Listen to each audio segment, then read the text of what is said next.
Eli. By Heman White Cha. Under a boat, high and dry at low tide, on the beach, John Wood was seated in the sand, sheltered from the sun in the boat's shadow, absorbed in the laying on of verdigris. The dull, warm color was rapidly giving place to a brilliant, shining green. Occasionally a scraper, which lay by, was taken up to remove the last trace of a barnacle. It was Wood's boat, but he was not a boatman. He painted cleverly, but he was not a painter. He kept the brown store under the elms of the main street, now hot and still, where at this moment his blushing sister was captivating the heart of an awkward farmer's boy as she sold him a pair of striped suspenders. As the church clock struck the last of 12 decided blows, 3 children came rushing out of the house on the bank above the beach.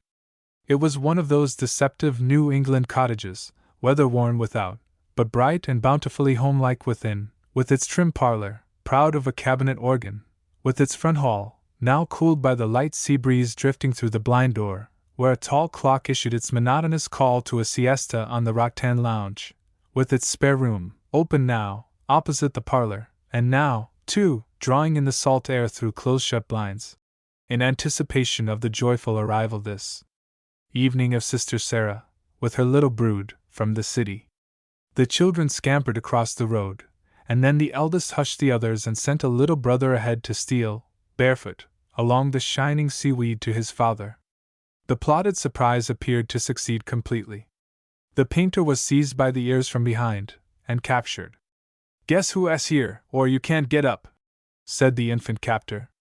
"It 's Napoleon Bonaparte, don't joggle," said his father, running a brush steadily along the waterline.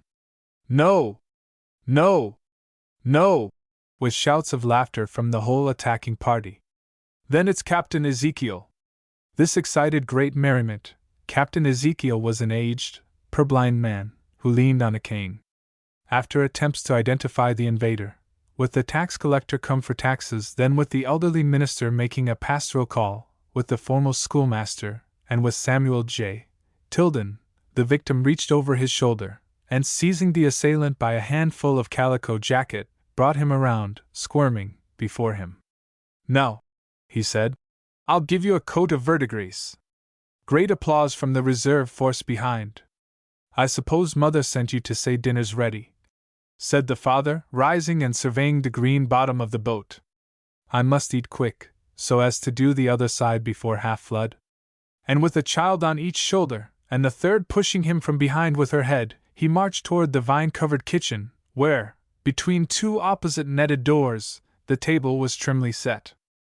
"Father, you look like a mermaid, with your green hands," said his wife, laughing, as she handed him the spirits of turpentine. "A woman could paint that boat, in a light dress, and not get a spot on her." He smiled good-naturedly. He never spoke much. "I guess Lise won't have much trade today," said his wife, as they all sat down. "It's so hot in the sun that everybody'll wait till night. But she has her tatting work to do, and she's got a book, too, that she wanted to finish." Her husband nodded, and ate away. "Oh, can't we go up street and see her this afternoon?" said one of the children. "Who can that be?" said the mother, as an elderly, half-official-looking man stopped his horse at the front gate and alighted. The man left the horse unchecked to browse by the roadside, and came to the door. "Oh, it's you, Captain Norse," said Wood, rising to open the netting door, and holding out his hand. "Come to summons me as a witness in something about the bank case, I suppose? Let me introduce Captain Norse, Mary," he said, "Deputy Sheriff. Sit down, Captain, and have some dinner with us." "No, I guess I won't set," said the captain. "I cal'lated not to eat till I got home, in the middle o' the afternoon. No, I'll set down in eyeshot of the mare, and read the paper while you eat." "I hope they don't want me to testify anywhere today," said Wood, "because my boat's half verdigrised, and I want to finish her this afternoon." "No testimony today," said the captain. "Hi! Hi! Kitty!" he called to the mare, as she began to meander across the road, and he went out to a tree by the front fence, and sat down on a green bench, beside a work-basket and a half-finished child's dress, and read the country paper which he had taken from the office as he came along. After dinner, Wood went out bareheaded, and leaned on the fence by the captain. His wife stood just inside the door, looking out at them. The bank case was the great sensation of the town, and Wood was one of the main witnesses, for he had been taking the place of the absent cashier when the safe was broken open and rifled, to the widespread distress of depositors and stockholders, and the ruin of Hon. Edward Clark, the president. Wood had locked the safe on the afternoon before the eventful night, and had carried home the key with him, and he was to testify to the contents of the safe as he had left it. "I guess they re glad they've got such a witness as John," said his wife to herself, as she looked at him fondly. "And I guess they think there won't be much doubt about what he says." "Well, Captain," said Wood, jocosely, breaking a spear of grass to bits in his fingers, "I didn't know but you'd come to arrest me." The captain calmly smiled, as only a man can smile who has been accosted with the same humorous remark a dozen times a day for 20 years. He folded his paper carefully, put it in his pocket, took off his spectacles and put them in their silver case, took a red silk handkerchief from his hat, wiped his face, and put the handkerchief back. Then he said shortly, "That's what I have come for." Wood, still leaning on the fence, looked at him, and said nothing. "That's just what I've come for," said Captain Norris. "I've got to arrest you. Here's the warrant." And he handed it to him. "What does this mean?" said Wood. "I can't make head or tail of this." "Well," said the captain, "the long and short is, these high-toned detectives that they've head down from town, seein' as our own force was ain't good enough, allowed that the safe was unlocked with a key, in due form, and then the lock was broke afterward, to look as if it had been forced open. They've had the foreman of the safe men down, too, and he says the same thing. Naturally, the argument is, there was only 2 keys in existence, one was safe with the president of the bank, and is about all he has got to show out of 40 years' savings. The only other one you had, consequently, it heaves it onto you." "I see," said Wood. "I will go with you. Do you want to come into the house with me while I get my coat?" "Well, I suppose I must keep you in sight, now you know." And they went into the house. "Mary," said her husband, "the folks that lost by Clark when the bank broke have been at him until he has felt obliged to pitch on somebody, and he's pitched on me, and Captain Norris has come to arrest me. I shall get bail before long." She said nothing, and did not shed a tear till he was gone. But then, 2 wide wastes of salt marsh to the right, imprisoning the upland with a vain promise of infinite liberty, and between low, distant sandhills, a rim of sea. Stretches of pine woods behind, shutting in from the great outer world, and soon to darken into evening gloom. Plowed fields and elm-dotted pastures to the left, and birch-lined roads leading by white farmhouses to the village, all speaking of cheer and freedom to the prosperous and the happy, but to the unfortunate and the indebted, of meshes invisible but strong as steel.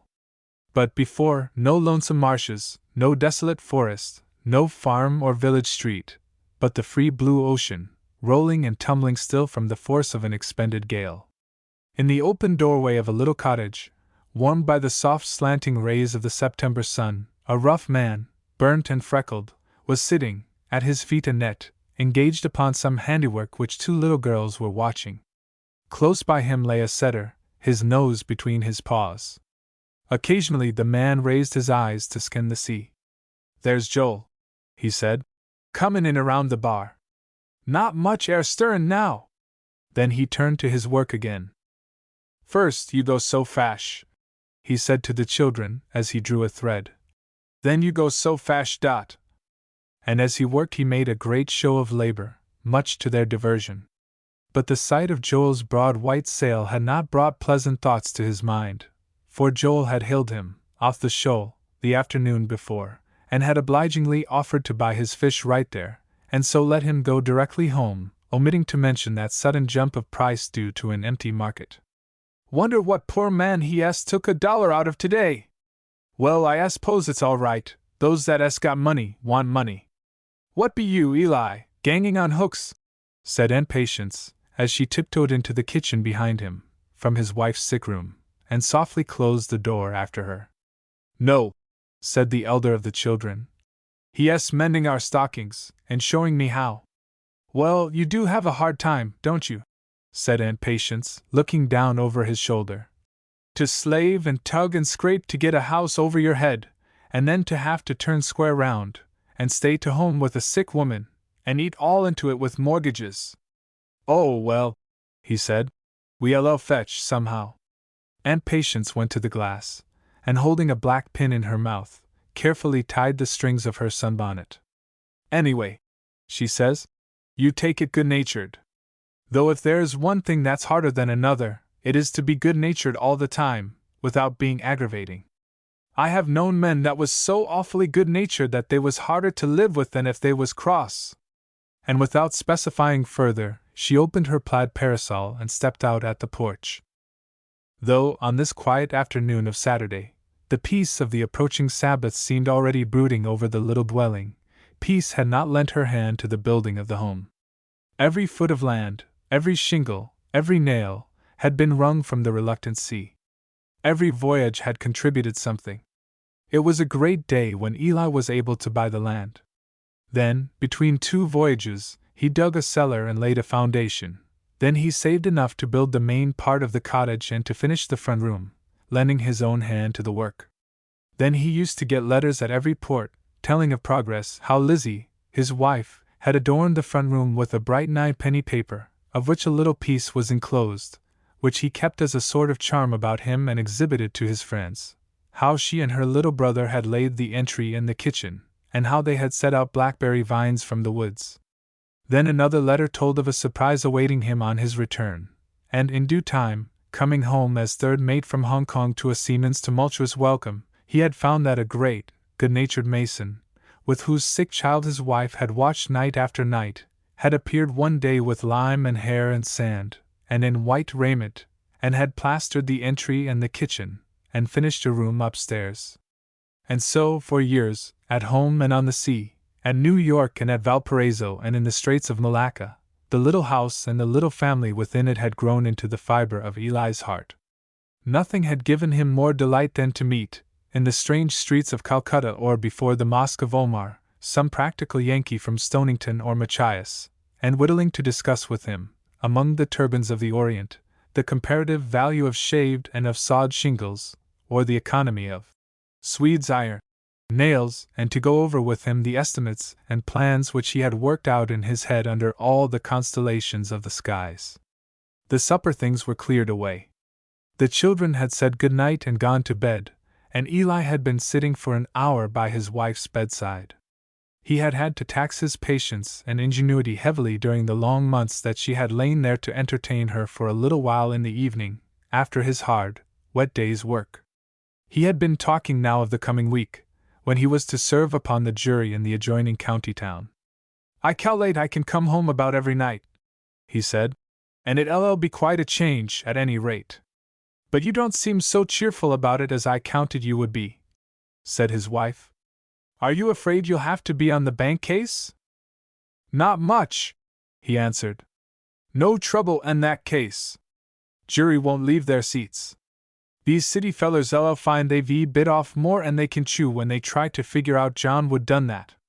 I only hope I'll have the luck to be on that case. All hands on the jury whisper together a minute, and then clear him, right on the spot, and then shake hands with him all round. But something is worrying you, she said. What is it? You have looked it since noon. Oh, nothing, he replied. Only George Cahoon came up to noon to say that he was going west next week, and that he would have to have that money he let me have a while ago. And where to get it, I don't know. 3. The courtroom was packed. John Wood's trial was drawing to its close. Eli was on the jury. Someone had advised the prosecuting attorney, in a whisper, to challenge him, but he had shaken his head and said, Oh, I couldn't afford to challenge him for that. It would only leak out, and set the jury against me. I'll risk his standing out against this evidence. The trial had been short. It had been shown how the little building of the bank had been entered. Skilled locksmiths from the city had testified that the safe was opened with a key, and that the lock was broken afterward, from the inside, plainly to raise the theory of a forcible entry by strangers. It had been proved that the only key in existence, not counting that kept by the president, was in the possession of Wood, who was filling, for a few days, the place of the cashier, the president's brother, in his absence.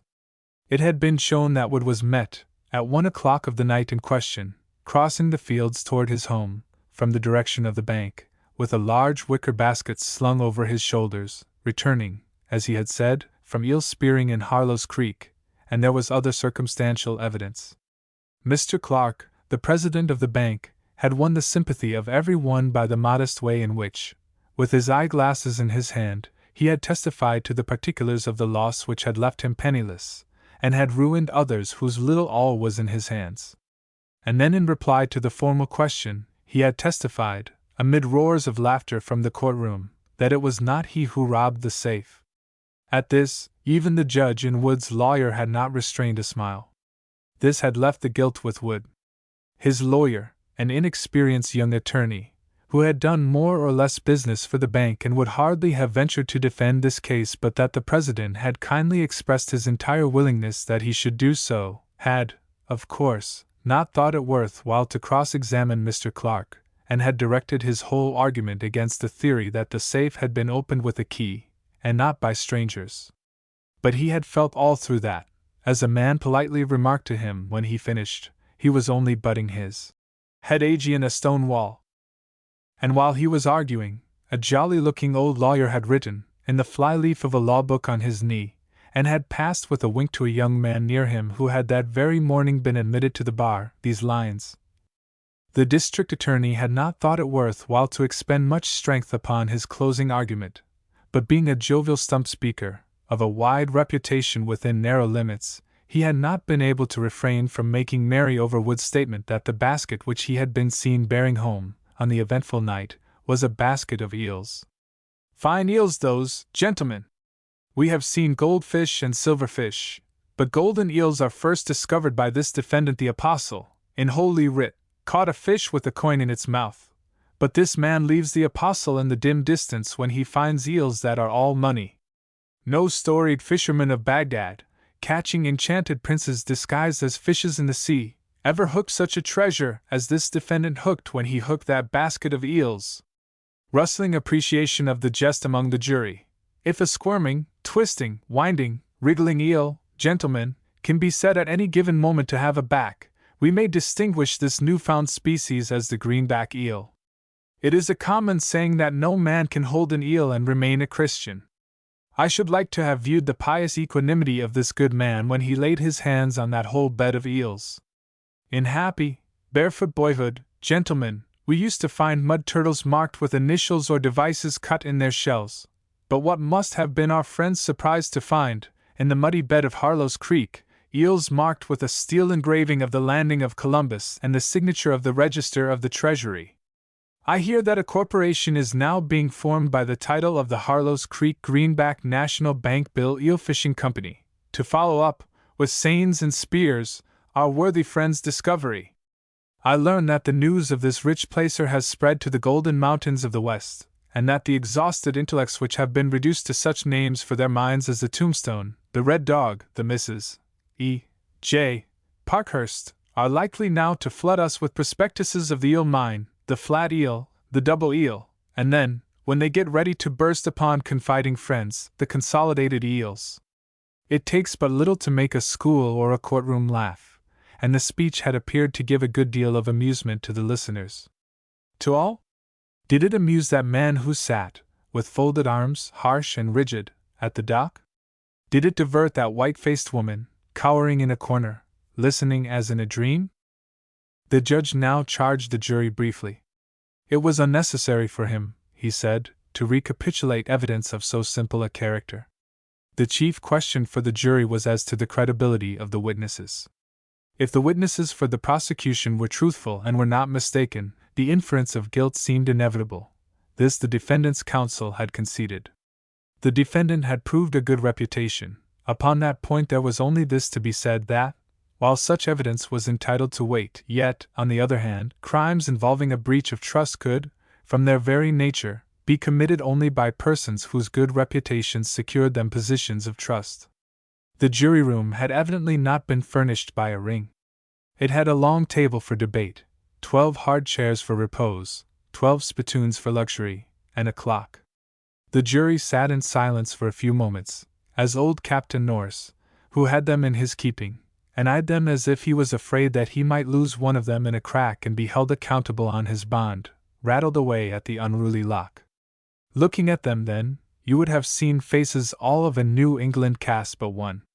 There was a tall, powerful Negro called George Washington, a man well known in this county town, to which he had come, as driftwood from the storm of war, in '65. Some of the boys had heard him, in a great prayer meeting in Washington, a city which he always spoke of as his namesake, at the time of the Great Review, say, in his strong voice, with that pathetic quaver in it. Like as the parched and weary traveler hangs his harp upon de winder, and sighs for oysters in de desert, so I longs to rest my soul and my foot in Massachusetts. And they were so delighted with him that they invited him on the spot to go home with them, and took up a collection to pay his fare, and so he was a public character.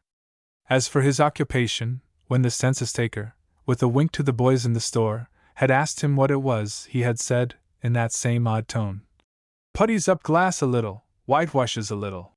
And when the man had made a show of writing all that down, "Preaches a little," he might have said, "Preaches a big," for you could hear him half a mile away. The foreman was a retired sea captain. "Good captain, Captain Thomas," one of his neighbors had said of him. "Allers gets good ships, never easy to go hunting round for a vessel. But it is astonishin' what differences they is.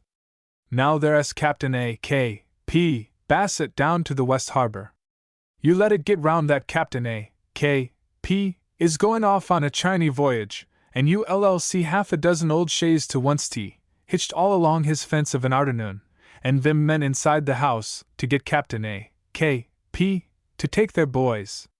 But you let Captain Thomas give out that he wants boys, and he easy to glean 'em from the poorhouse, and from stepmothers, and where he can, the women knows. Still," he added, "Captain Thomas S. a good captain. I've nothing to say agin him. He's smart." "Gentlemen," said the foreman, when the officer, at last, had securely locked them in, "shall we go through the formality of a ballot? If the case were a less serious one, we might have rendered a verdict in our seats." "What's the use foolin' round ballotin'?" said a thick-set butcher. "Ain't we all o' one mind?" "It is for you to say, gentlemen," said the foreman. "I shouldn't want to have it go abroad that we had not acted formally, if there was any one disposed to cavil." "Mr. Speaker," said George Washington, rising and standing in the attitude of Webster, "I rises to appoint to order. We took ballast in de prior cases, and why make flesh of one man and a fowl of another?" "Very well," said the foreman, a trifle sharply. "The longest way round is the shortest way home." 12 slips of paper were handed out, to be endorsed guilty. For form. They were collected in a hat, and the foreman told them over. Just for form. "Guilty, guilty, guilty, guilty, wait a minute," he said. "Here is a mistake. Here is one not guilty. Whose is this?" There was a pause. "Whose is it?" said the foreman, sharply. Eli turned a little red. "It's mine," he said. "Do you mean it?" said the foreman. "Of course I mean it," he answered. "Phew!" whistled the foreman. "Very well, sir, we'll have an understanding then. This case is proved to the satisfaction of every man who heard it, I may safely say, but one. Will that one please state the grounds of his opinion?" "I ain't no talker," said Eli. "But I ain't satisfied he's guilty, that's all." "Don't you believe the witnesses?" "Mostly." "Which one don't you believe?" "I can't say. I don't believe he's guilty." "Is there one that you think lied?" No answer. "Now it seems to me," said a third juryman. "One thing at a time, gentlemen," said the foreman. "Let us wait for an answer from Mr. Smith. Is there any one that you think lied?" "We will wait, gentlemen, for an answer." There was a long pause.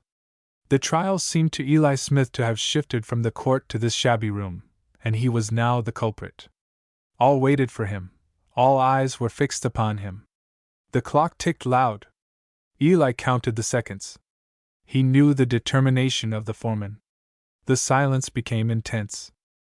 "I want to say my say," said a short man in a pea jacket, a retired San Francisco pilot, named Eldridge.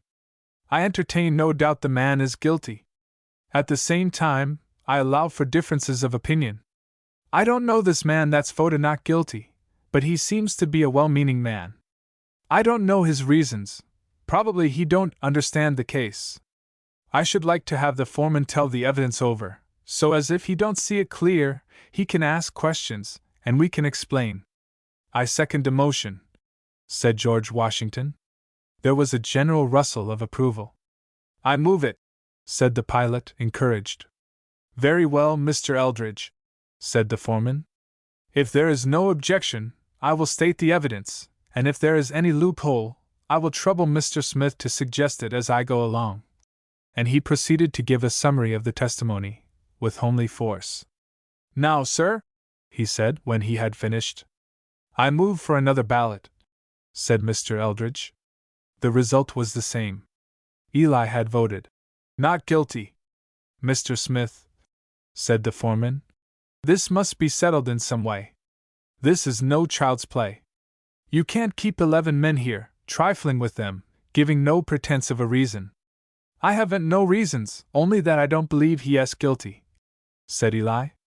"I'm not going to vote a man into state's prison, when I don't believe he done it." And he rose and walked to the window and looked out. It was low tide. There was a broad stretch of mud in the distance, covered with boats, lying over disconsolate. A driving storm had emptied the streets. He beat upon the rain-dashed glass a moment with his fingers, and then he sat down again. "Well, sir," said the foreman, "this is singular conduct. What do you propose to do?" Silence. "I suppose you realize that the rest of us are pretty rapidly forming a conclusion on this matter," said the foreman. Come, said Mr. Eldridge. "Don't be quite so hard on him, Captain. Now, Mr. Smith," he said, standing up with his hands in his coat pockets and looking at Eli, "we know that there often is crooked sticks on juries that hold out alone, that's to be expected, but they always argue, and stand to it the rest are fools, and all that. Now all is, we don't see why you don't sort of argue, if you've got reasons satisfactory to you. Come now," he added, walking up to Eli, and resting one foot on the seat of his chair. "Why don't you tell it over? And if we be wrong, I'm ready to join you." Eli looked up at him. "Didn't you ever know," he said, "of a man's taking a cat off to lose that his little girl didn't want drowned dead, and leaving him ashore, 20 or 30 miles beline from home, and that cat's being back again the next day, purring round as if nothing had happened?" "Yes," said Mr. Eldridge. "Knew of just such a case." "Very well," said Eli. "How does he find his way home?" "Don't know," said Mr. Eldridge. "Always has been a standing mystery to me." "Well," said Eli, "mark my words. There's such a thing as argin, and there is such a thing as knowin' outright, and when you tell me how that cat inquires his way home, I'll tell you how I know John Wood ain't guilty." This made a certain sensation, and Eli's stock went up. An old, withered man rapped on the table. "That's so," he said. "And there's other singlar things. How is it that a seafarin' man, that es dyin' to home, will allers die on the ebb tide? It never fails, but how does it happen? Tell me that. And there's more ways than one of knowin' things, too." "I know that man ain't guilty," said Eli. "Hark ye," said a dark old man with a troubled face, rising and pointing his finger toward Eli. "No, you say? I knew onct. I knew that my girl, my only child, was good. One night she went off with a married man that worked in my store, and stole my money, and where is she now?" And then he added, "What I know is, that every man he's his price. I hev mine, and you hev yourn." "'Scuse me, Mr. Speaker," said George Washington, rising with his hand in his bosom. "As the question is before us, I wish to say that the lost bro news have spoken under excitement. Every man don have his price. And I hope de bro will recant, like as the psalmist goes out o' his way to say in my haste I said, all men are liars. He was a very busy man, dishonest, writin' down hymns all day, sharpenin' his lead pencil, boss and rune de choir, Callan Sela. Well, broen and sisters, both arms going out, and his voice going up. One day, seems like, he was in great haste, got to finish a psalm for a monthly concert, or such, and some man interrupted him, and lied, and bein' in great haste, and a little old Adam in him, he says right off, quick, all men are liars, but see. When he gets a little time to set back and meditate, he says, dis one do, dere's Moses and Job and Paul, they ain't liars, and den he done sneak out, and lo, he said, all men is lions, or such. No! The psalmist ain't no such man, but he owns up and splains. In my haste, he says, I said it. The foreman rose and rapped.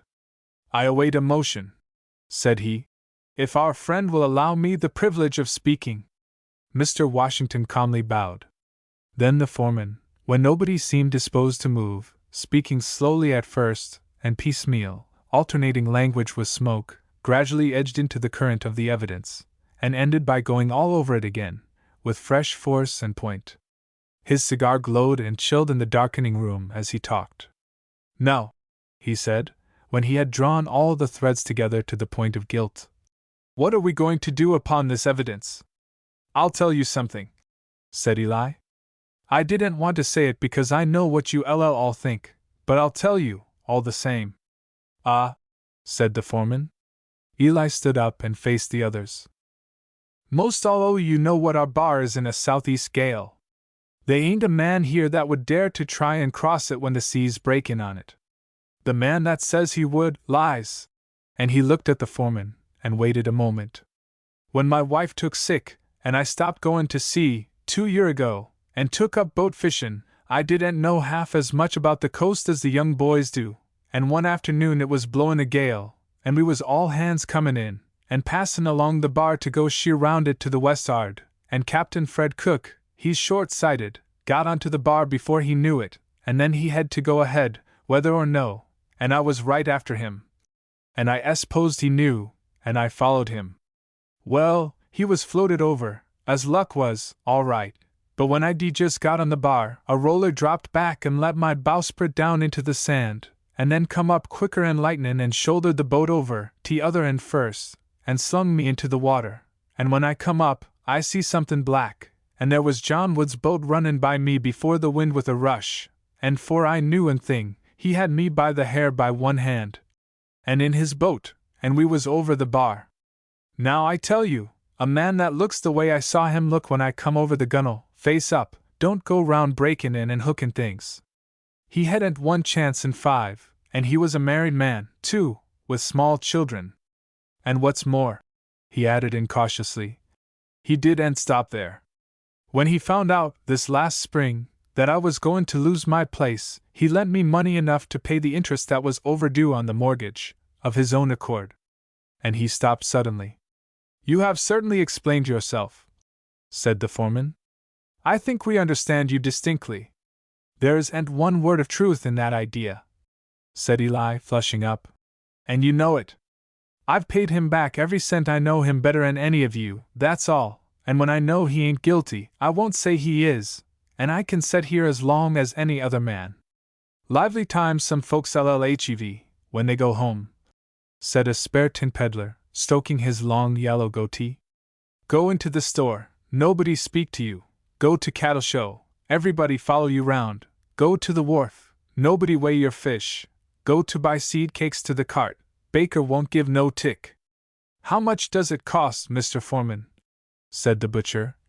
For a man t's obliged to leave town, to move a family out west? I only ask for information. I have known a case where a man had to leave, couldn't live there no longer, wa'n't wanted. There was a knock. An officer, sent by the judge, inquired whether the jury were likely soon to agree. It rests with you, sir, said the foreman, looking at Eli.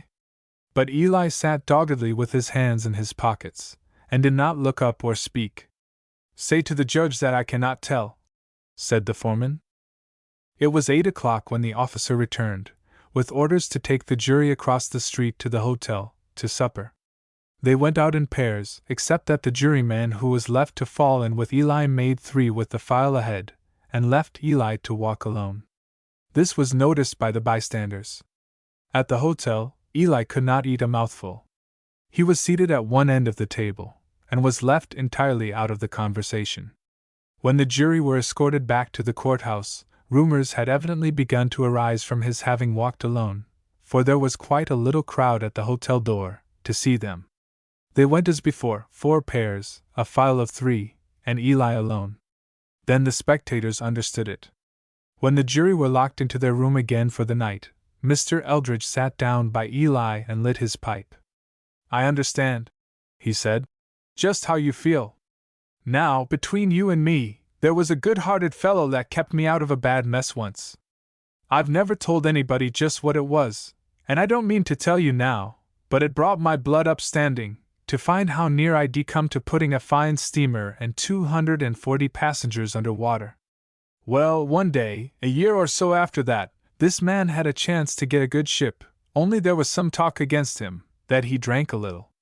Well, the owners told him they wanted to see me, and he come to me, and says he, 'Mr. Eldridge, I hope you'll speak a good word for me. If you do, I'll get the ship, but if they refuse me this one, I'm dished everywhere.' Well, the owners put me the square question, and I had to tell 'em. Well, I met him that afternoon on Sacramento Street, as white as a sheet, and he wouldn't speak to me, but passed right by, and that night he went and shipped before the mast. That's the last I ever heard of him, but I had to do it. Now," he added, "this man 'as been good to you, but the case is proved, and you ought to vote with the rest of us." "It ain't proved," said Eli. "The judge said that if any man had a reasonable doubt, he ought to hold out. Now, I ain't convinced." "Well, that's easy said," replied Mr. Eldridge, a little hotly, and he arose and left him. The jurymen broke up into little knots, tilted their chairs back, and settled into the easiest positions that their cramped quarters allowed. Most of them lit their pipes. The captain, and 1 or 2 whom he honored, smoked fragrant cigars, and the room was soon filled with a dense cloud. Eli sat alone by the window. "Sometimes sell 2 at one house," said a lank book agent, arousing himself from a reverie. "Once sold 3. I think the early rose is about as profitable as any," said a little farmer, with a large circular beard. "I used to favor Jacobs's seedling, but they haven't done so well with me of late years." "Sometimes," said the book agent, picking his teeth with a quill, "you'll go to a house, and they'll say they can't be induced to buy a book of any kind, historical, fictitious, or religious. But you just keep on talking, and show the pictures, Grant in boyhood, Grant a tanner, Grant at headquarters, Grant in the White House, Grant before Queen Victoria, and they warm up, I tell you, and not infrequently buy." "Do you sell the Illustrated Bible?" asked Washington. "With the Hypocrypha?" "No, I have a more popular treatise, The Illustrated History of the Bible, greater variety. Brings in the surrounding nations in costume. Cloth, $3, sheep, $3.50, half calf, $5.75, full morocco, gilt edges, $7.50. 607 illustrations on wood and steel. 3 different engravings of Abraham alone. 4 of Noah, Noah before the flood, Noah building the ark, Noah welcoming the dove, Noah on Ararat, steel engraving of Ezekiel's wheel, explaining prophecy. Jonah under the gourd, Nineveh in the distance." Mr. Eldridge and Captain Thomas had drifted into a discussion of harbors, and the captain had drawn his chair up to the table, and with a cigar in his mouth, was explaining an ingeniously constructed foreign harbor. He was making a rough sketch, with a pen. "Here is north," he said. "Here is the coastline, here are the flats, here are the sluice gates. They store the water here, in—" Some of the younger men had their heads together, in a corner, about the tin peddler, who was telling stories of people he had met in his journeys, which brought out repeated bursts of laughter. In the corner farthest from Eli, a delicate-looking man began to tell the butcher about Eli's wife. 12 years ago this fall," he said, "I taught district school in the parish where she lived. She was about 14 then. Her father was a poor farmer, without any faculty. Her mother was dead, and she kept house. I stayed there 1 week boarding round. Probably didn't get not much of any fresh meat that week," suggested the butcher. "She never said much, but it used to divert me to see her order around her big brothers, just as if she was their mother. She and I got to be great friends, but she was a queer piece. One day at school the girls in her row were communicating and annoying me, while the third class was reciting in first steps and numbers, and I was so incensed that I called Lizzie, that's her name, right out, and had her stand up for 20 minutes. She was a shy little thing, and set great store by perfect marks. I saw that she was troubled a good deal, to have all of them looking and laughing at her. But she stood there, with her hands folded behind her, and not a smile or a word. 'Look out for a sullen cow,' said the butcher. I felt afraid I had been too hasty with her, and I was rather sorry I had been so decided, although, to be sure, she didn't pretend to deny that she had been communicating. 'Of course,' said the butcher. 'No use lying when you were caught in the act.' Well, after school, she stayed at her desk, fixing her dinner pail, and putting her books in a strap, and all that, till all the rest had gone, and then she came up to my desk, where I was correcting compositions. 'Now for music,' said the butcher. She had been crying a little. Well, she looked straight in my face, and said she, 'Mr. Pollard, I just wanted to say to you that I wasn't doing anything at all when you called me up,' and off she went. Now, that was just like her, too proud to say a word before the school." But here his listener's attention was diverted by the voice of the book agent. "The very best Bible for teachers, of course, is the limp cover, protected edges, full Levant Morocco, Oxford, silk-sewed, kid-lined Bishop's Divinity Circuit, with concordance, maps of the Holy Land, weights, measures, and money tables of the Jews. Nothing like having a really." "And so," said the captain, moving back his chair, "they let on the whole head of water, and scour out the channel to A.T." And then he rapped upon the table. "Gentlemen," he said, "please draw your chairs up, and let us take another ballot." The count resulted as before. The foreman muttered something which had a scriptural sound. In a few moments he drew Mr. Eldridge and 2 others aside. "Gentlemen," he said to them, "I shall quietly divide the jury into watches, under your charge. 10 can sleep, while 1 wakes to keep Mr. Smith discussing the question. I don't propose to have the night wasted." And by one man or another, Eli was kept awake. "I don't see," said the book agent, "why you should feel obliged to stick it out any longer. Of course, you are under obligations. But you've done more than enough already, so as that he can't complain of you, and if you give in now, everybody else'll give you credit for trying to save your friend, on the one hand, and on the other hand for giving in to the evidence. So you'll get credit both ways." An hour later, the tin peddler came on duty. He had not followed closely the story about John Wood's loan, and had got it a little awry. "Now how foolish you be," he said, in a confidential tone. "Can't you see that if you cave in now, after standing out 9 hours? And he looked at a silver watch with a brass chain, and stroked his goatee. 9 hours and 27 minutes, that you've made just rumpus enough so as he won't dare to foreclose on you, for fear they'll say you went back on a trade. On the other hand, if you hold clear out, he'll turn you out o' doors tomorrow for a blind, so as to look as if there wa'n't no trade between you. Once he gets off, he won't know Joseph, you bet. That's what I do," he added, with a sly laugh. "Take your uncle's advice. The only trouble with that," said Eli shortly, "is that I don't owe him anything." "Oh," said the peddler, "that makes a difference. I understood you did." 3 o'clock came, and brought Mr. Eldridge. He found Eli worn out with excitement. "Now I don't judge you the way the others do," said Mr. Eldridge in a low tone, with his hand on Eli's knee. "I know, as I told you, just the way you feel. But we can't help such things. Suppose, now, that I had kept dark, and allowed to the owners that that man was always sober, and I had heard, 6 months after, of 30 or 40 men going to the bottom because the captain was a little off his base, and then to think of their wives and children at home. We have to do some hard things, but I say, do the square thing, and let her slide. But I can't believe he is guilty, said Eli.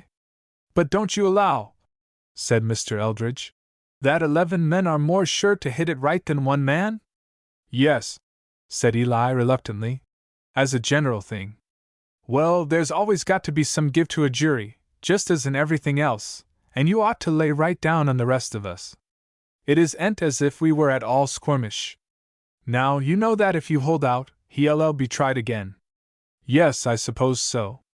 Got to be, no other way, said Mr. Eldridge. Now, the next time, there won't be anybody like you to stand out, and the judge'll know of this scrape, and he'll just sock it to him. Eli turned uneasily in his chair. And then it won't be understood in your place, and folks'll turn against you every way, and what's worse, let you alone.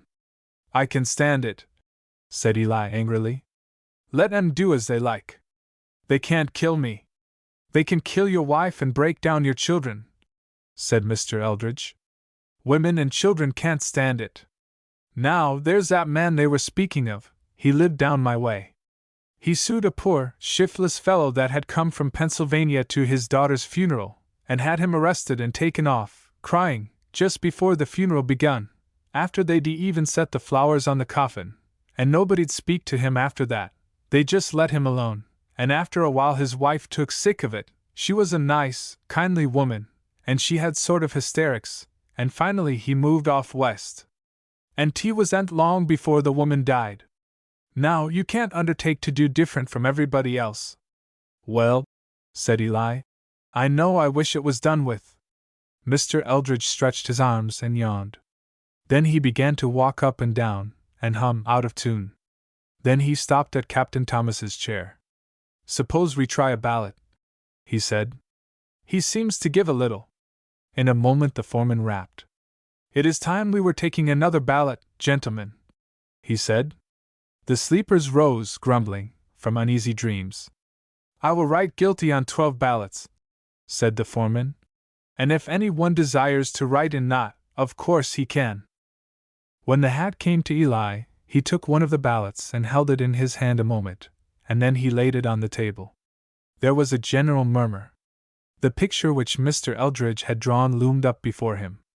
But with a hasty hand he wrote in "not," dropped in the ballot, and going back to his chair by the window, sat down. There was a cold wave of silence. Then Eli suddenly walked up to the foreman and faced him. "Now," he said, "we'll stop. The very next turn breaks ground. If you, or any other man that you set on, tries to talk to me when I don't want to hear, to worry me to death, look out! How the long hours wore on! How easy, sometimes, to resist an open pressure, and how hard, with the resistance gone, to fight, as one that beats the air. How the prospect of a whole hostile town loomed up, in a mirage, before Eli. And then the picture rose before him of a long, stately bark, now building, whose owner had asked him yesterday to be first mate. And if his wife were only well, and he were only free from this night's trouble, how soon, upon the long, green waves, he could begin to redeem his little home. And then came Mr. Eldridge, kind and friendly, to have another little chat. Morning came, cold and drizzly. An officer knocked at the door and called out, "Breakfast!" And in a moment, unwashed, and all uncombed, except the tin peddler, who always carried a beard comb in his pocket, they were marched across the street to the hotel. There were a number of men on the piazza waiting to see them, jurymen, witnesses, and the accused himself, for he was on bail. He had seen the procession the night before, and, like the others, had read its meaning. "Eli knows I wouldn't do it," he had said to himself. "And he's going to hang out, sure." The jury began to turn from the courthouse door. Everybody looked. A file of 2 men, another file, another. Would there come 3 men, and then 1? No, Eli no longer walked alone. Everybody looked at Wood. He turned sharply away. But this time the order of march in fact showed nothing, one way or the other. It only meant that the judge, who had happened to see the jury the night before returning from their supper, had sent for the high sheriff in some temper, for judges are human, and had vigorously intimated that if that statesman did not look after his fool of a deputy, who let a jury parade secrets to the public view, he would. The jury were in their room again. At 9 o'clock came a rap, and a summons from the court. The prosecuting attorney was speaking with the judge when they went in. In a moment he took his seat. "John Wood!" called out the clerk, and the defendant arose. His attorney was not there. "Mr. Foreman," said the judge, rising. The jury arose. The silence of the crowded courtroom was intense. "Before the clerk asks you for a verdict, gentlemen," said the judge, "I have something of the first importance to say to you, which has but this moment come to my knowledge."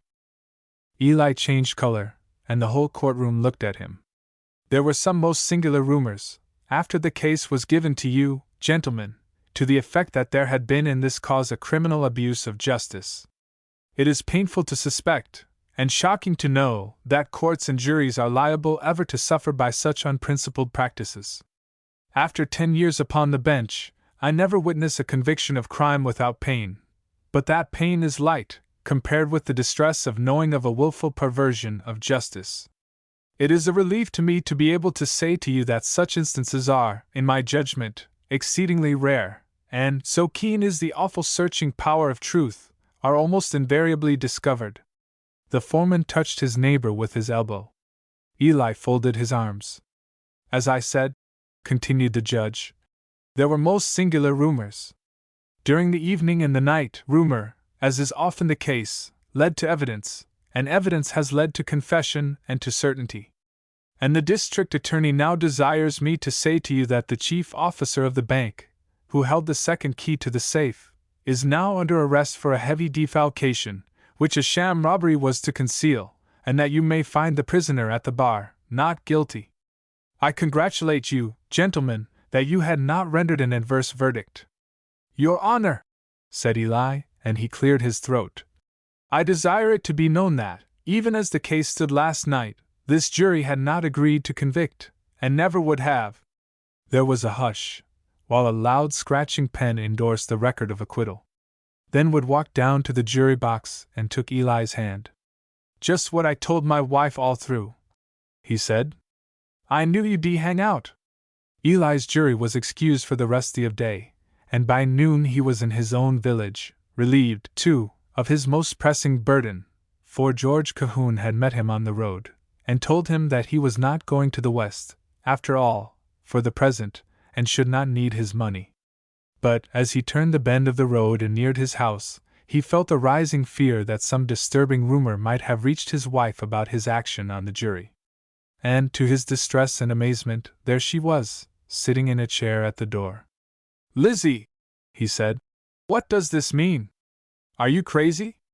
"I'll tell you what it means," she said, as she stood up with a little smile and clasped her hands behind her. "This morning it got around and came to me that you was standing out all alone for John Wood, and that the talk was that they'd be down on you, and drive you out of town, and that everybody pitied me. And when I heard that, I thought I'd see. And my strength seemed to come all back, and I got right up and dressed myself. And what's more, I'm going to get well now." And she did.